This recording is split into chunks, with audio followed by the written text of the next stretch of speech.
Hello YouTube, my name is Cards and Plastic. Today I have a Yu-Gi-Oh deck profile for the DDD archetype. Now this deck did just get new support announced, I think about a week ago, at the time of filming this, in the Battles of Chaos set in the OCG.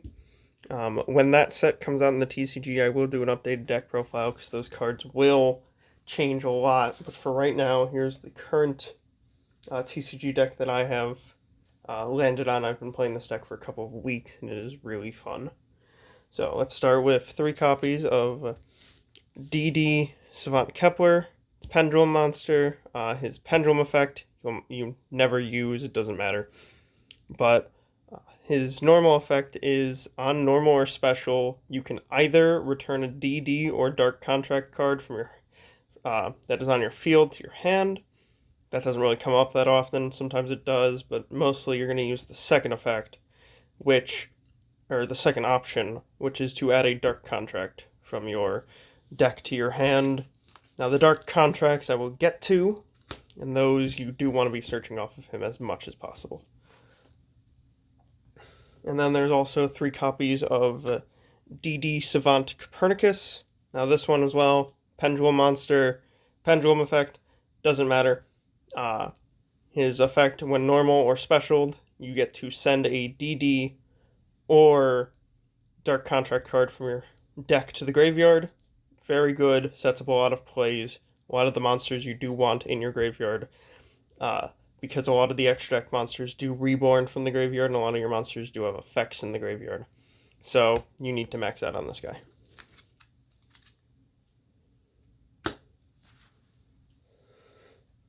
Then there are 3 copies of DD Lamia, a level 1 tuner that has the effect where if she is in your hand or graveyard, you can send another DD or Dark Contract card from your hand or face up on your side of the field to the graveyard, special summon her, but banish her when she leaves the field. You want to be looping her as much as possible by using the extra deck monster's resurrect ability on her as often as physically possible, because her being a level 1 tuner gives you access to so many different extra deck monsters, including Helka Fibrax, so many different synchros, like Crystal Wing. It's just, this card's insane, just due to the level 1 tuner typing.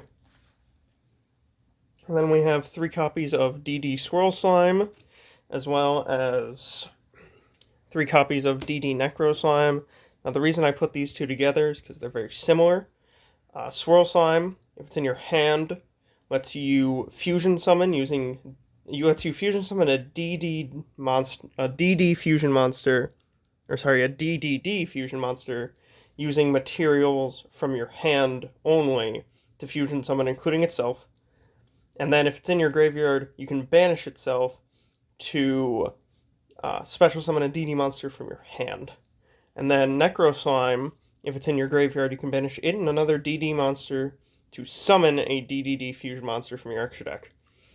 And obviously those aren't cost, because fusion summoning uses the materials as an effect. So it's good because you don't have to banish for the cost. So your opponent has to respond to it immediately and can't wait for you to banish them beforehand. But this is also good because it gives you an effect, it gives you something to send off of something like Copernicus, Foolish Burial, and other things. And also it's a level 1, which will come up.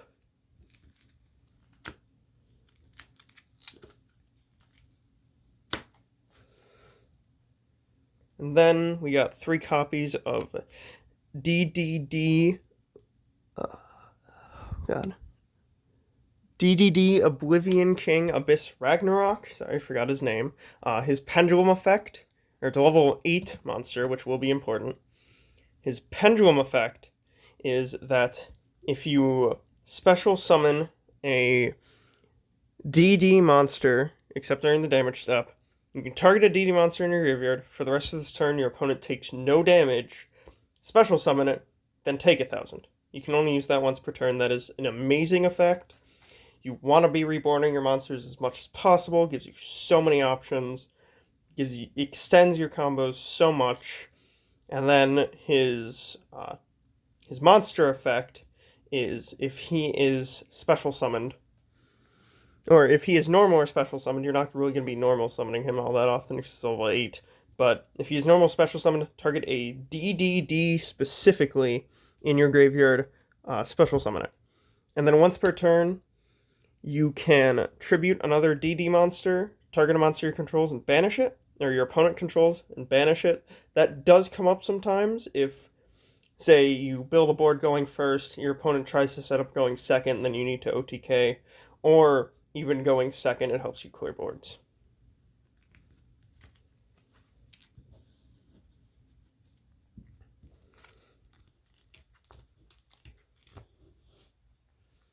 And then we got one copy of DD Ghost. This is what you're usually going to be summoning off of Crystron Halqifibrax. Its effect is if it is sent to the graveyard, you can send a DD or Dark Contract, or you can target a DD or Dark Contract card in your graveyard and send another copy of it from your deck to the graveyard. That doesn't sound very important, but if you have a Lamia in graveyard, you're almost always going to be sending a second copy of Lamia, which helps you use Lamia's ability to reborn herself, but then you also have a second Lamia that's not going to get banished.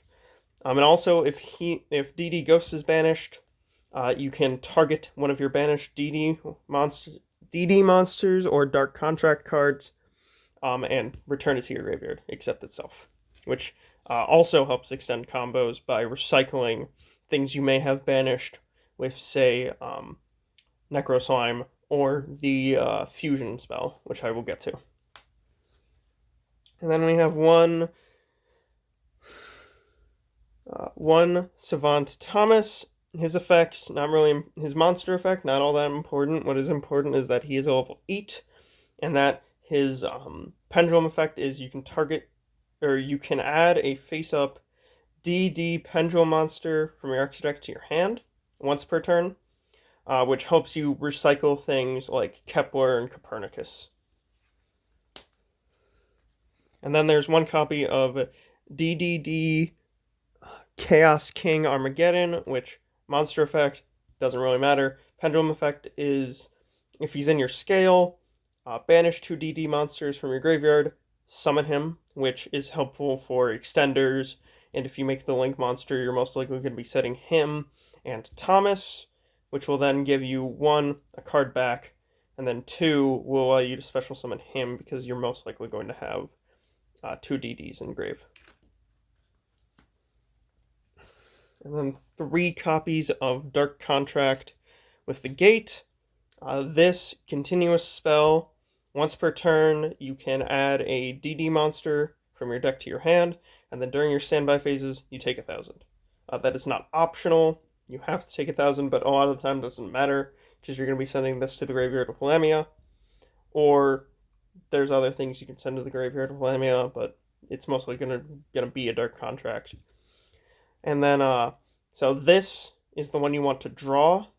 Sometimes you'll add this off of Kepler if you have to, but because this deck kind of lacks searching, which is going to change once the new support comes out, but for now it lacks searchability, so you need 3 copies of this. And then 1 copy with Dark Contract with the Swamp King.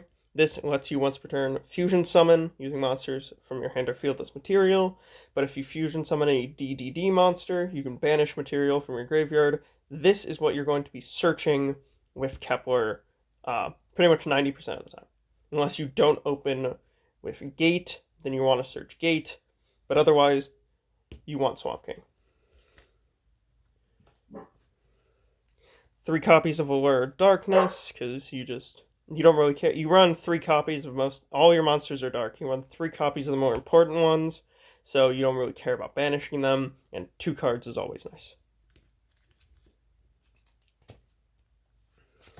1 copy of 1-for-1, because Lamia, Necro Slime, and Kepler are all 1-for-1, are all level 1 monsters, and you don't care about having monsters in the graveyard. You'd prefer that, honestly. So, 1-for-1, really good addition. 1 copy of Called by the Grave to stop hand traps, because this deck can play through some hand traps, depending, but too many, and you just falter.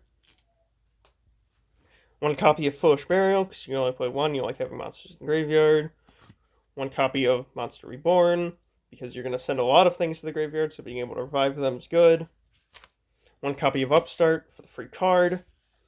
And then these next cards you can cut, because if you want to be a more budget option, I'll talk about that when I get more into side deck, what cards you can change. But for right now, I am playing 2 Crossout Designator, because I only own 2. Once I get my 3rd copy, I'll put it in. And then for the Crossout Suite, we got 1 copy of Ash, 1 copy of Droll, because this deck does lose to Droll, because if your opponent, say you go Kepler effect, your opponent Drolls you can't really do anything past that, because you want to be activating at least a Kepler plus a Gate, and that gets you going. A Nibiru, because you work hard to Nibiru. Sometimes, if they Nibiru in like the middle of your combo, when you still have a lot of stuff in your graveyard, you can recover from it, but otherwise if they Nibiru right at the end, right before you make your negates, you lose. And then 2 copies of Infinite Impermanence, because it's the only card you really play as a true hand trap in the main deck. And also you do lose to Monster Negation. And then as for the extra deck, we have 2 copies of DD Flame King Genghis. Requires just 2 DD monsters to fusion summon. This is how you start your combos. If another DD is special summoned to your field, target a DD monster in your graveyard, special summon it. Really good. Helps you start your plays, because it's a combo starter and an extender. You play 2 of it, because most of the time you do make the second one, even though you can't use the second one's effect. But you want the second one around just so that you can use like a spare Necro Slime in the graveyard for more extending. 1 copy of DD Flame High King Genghis, which requires a level 5 or higher DD plus a DD. This is what you're going to be making most likely using Genghis here plus a random DD monster in your graveyard. That's either going to be a Necro Slime, or you're going to summon this off of off of Swamp King. So this one, if another DD monster is normal or special, target a DD monster in your graveyard, special summon it. And then also, during your turn, you can negate a spell or trap. That's specifically only during your turn. It sounds like it's better than it is, but odds are your opponent is going to use, say, like an impermanence way before you get to this. So that's not that handy, but it does come up occasionally. And then 1 copy of Gus King Alexander. He requires a DD tuner plus any non-tuners. He's level 7. And his only effect is the DD revival effect. So, and he does do it on normal or special.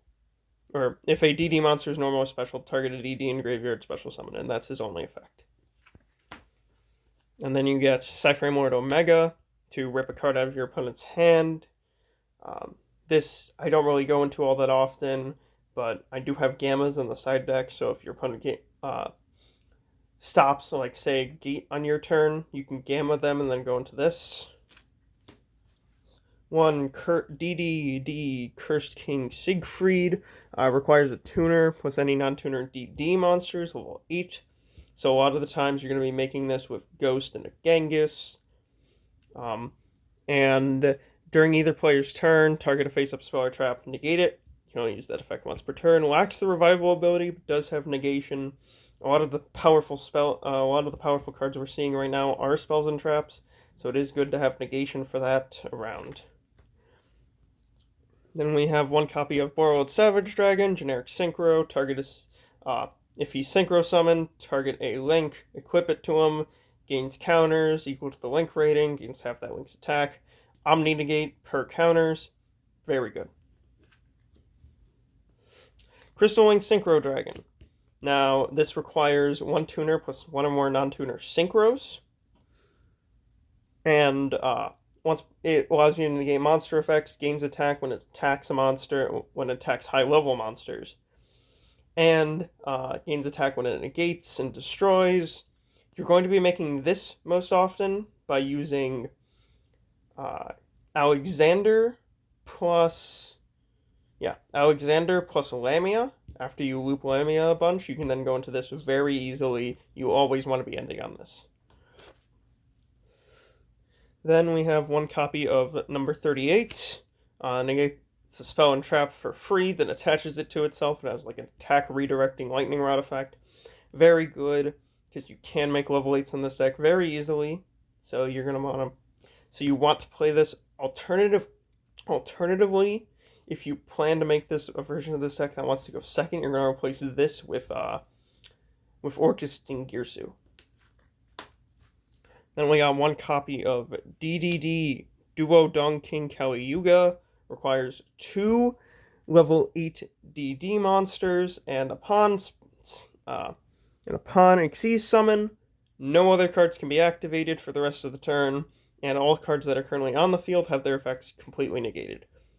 So the reason this is really good, he can also detach a material to target a dark contract in your graveyard and set it, but you're not going to be using that often, because odds are you're going to make this, negate everything, and then go in for the kill.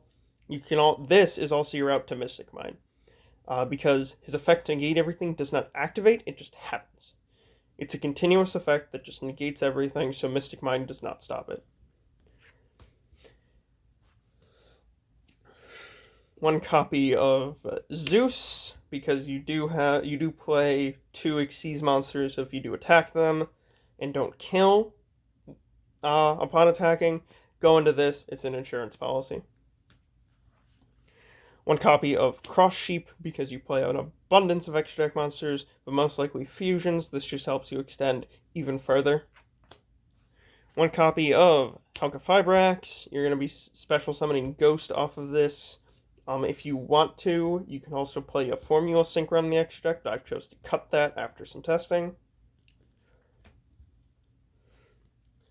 And then one copy of DDD Abyss King Gilgamesh. This card becomes a lot better when the new support hits, but for right now, what this does is upon a Link Summon, you can activate his effect where you take 2 DD Pendulum monsters from your deck, put them in your scales, you take 1,000, and you cannot special summon monsters for the rest of the turn except DD monsters.